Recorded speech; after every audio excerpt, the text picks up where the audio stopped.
குழந்தையிலிருந்து தாத்தா வரை பிடிச்ச ஒரே டிஷ்ஷு என்னன்னு உங்களுக்கு தெரியுமா? வேற என்ன, இடியாப்பம் தான். அதில் அவ்வளோ இருக்குது. அதனால தான் டயட் பண்ணுறவங்க ரகசியமாக சாப்பிட்ற ஃபுட்டுன்னு சொல்லுவாங்க.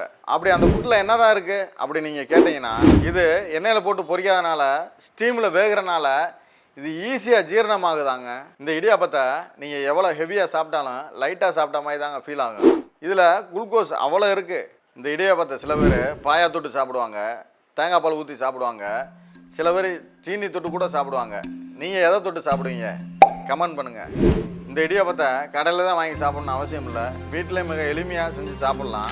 எப்போ உனக்கண்ணா ஓம்பாடு சொல்லிட்டு போயிடுற, நான் எந்த அரிசியை வாங்கி என்ன பக்கத்தில் செஞ்சு சாப்பிட அப்படி என்கிட்ட நீங்கள் கேட்டிங்கன்னா இந்த நம்பருக்கு ஒரு ஃபோன் பண்ணுங்கள். சுத்தமான இடியாப்பம் மாவை அனுப்பி வைக்கிறேன் உங்கள் வீட்டுக்கு.